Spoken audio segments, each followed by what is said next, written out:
Could an F1 car conquer Le Mans, master Indianapolis, and claim Motorsport's legendary Triple Crown? First, we will compare how a Formula One car and a Le Mans hypercar perform against each other in a one-lap race. Then we will simulate a full 24-hour race to see what the Formula One car can do.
Now, could a current Formula One car beat the 23-car hypercar field and win the 24 hours of Le Mans?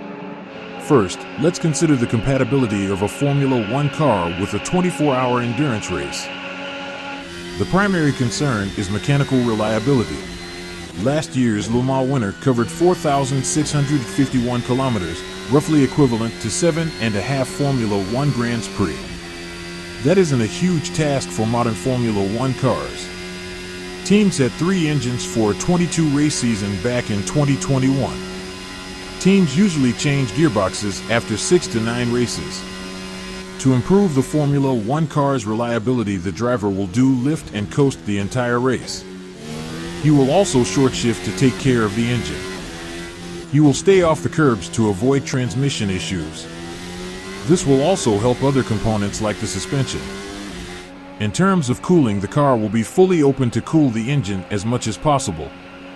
Safety cars, full course yellows, slow zones, and pit stops will help massively to cool the engine and avoid a continuous use.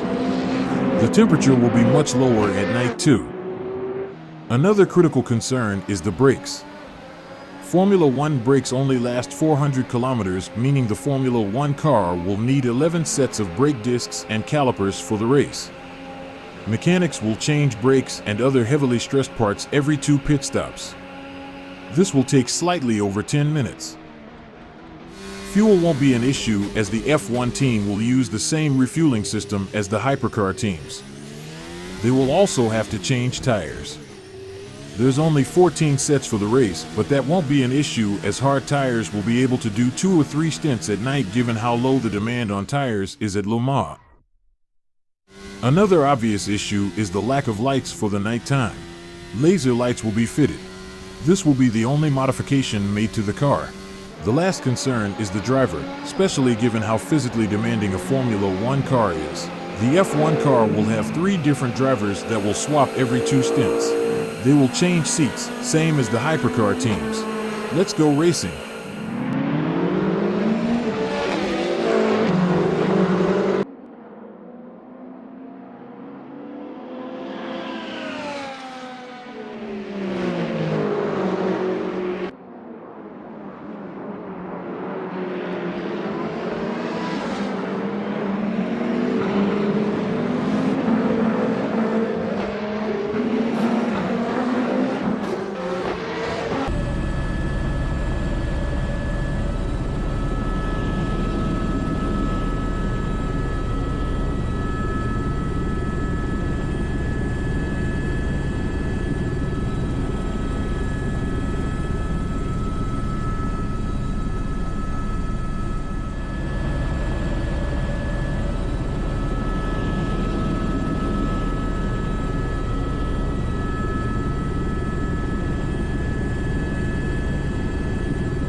Could a Formula One car win the 2025 Indy 500?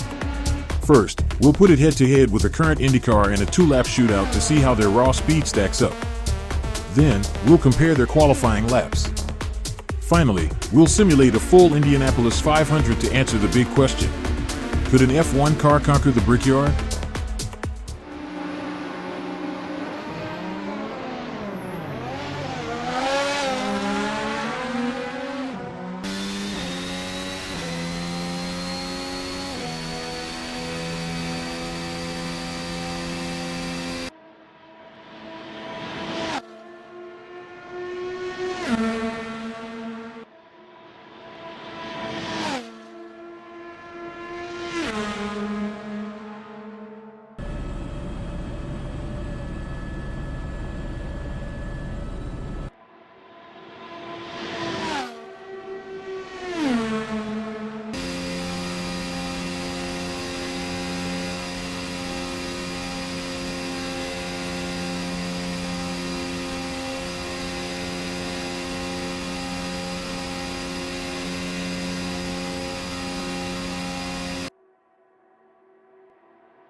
Now, could the F1 car beat the entire IndyCar field over a 500-mile race? While the IndyCars have the edge in speed, there's one big hurdle. The F1 car is more efficient and carries twice the fuel, meaning it'll spend much less time in the pits. But is that enough to beat the IndyCar grid in a full green flag race?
A full green flag race didn't quite work for the F1 car, but last year's race played out in a way that actually could help it even more, thanks to several caution periods that could allow the F1 car to stay in touch with the rest of the field until the very end.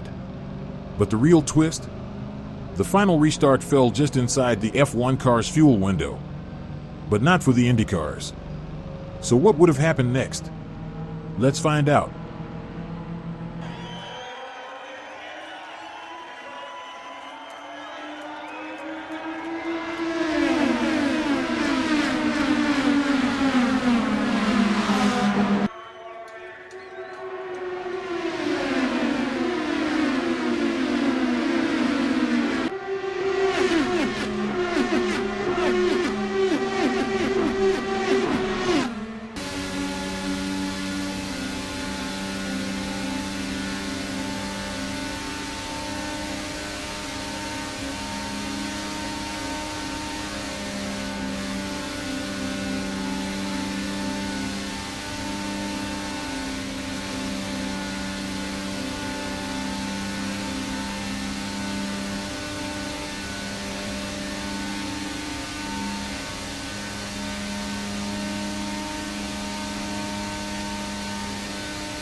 Now, just how dominant would the F1 car be on its home turf?